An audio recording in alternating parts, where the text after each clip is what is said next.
Business people தன்னுடைய worker கிட்ட எந்த மாதிரியான கண்ணோட்டத்தோட பாக்குறாங்க அப்படிங்கறத பார்க்கலாம்.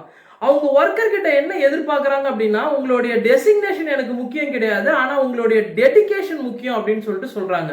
உங்களுடைய சீனியாரிட்டி எனக்கு முக்கியம் கிடையாது, ஆனா உங்களுடைய சின்சியாரிட்டி எனக்கு முக்கியம் அப்படின்னு சொல்றாங்க.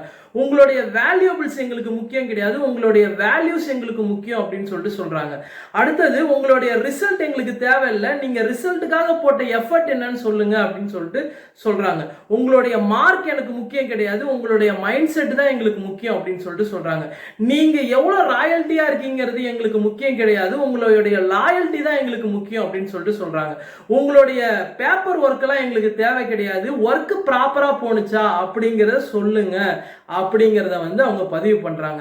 இதுல இருந்து நம்ம என்ன தெரிஞ்சுக்கலாம் அப்படின்னு பாத்தீங்கன்னா, அவங்க எதுக்கு முக்கியத்துவம் கொடுக்கணும் அப்படிங்கிறது அவங்களுக்கு தெளிவா தெரிஞ்சிருக்கு.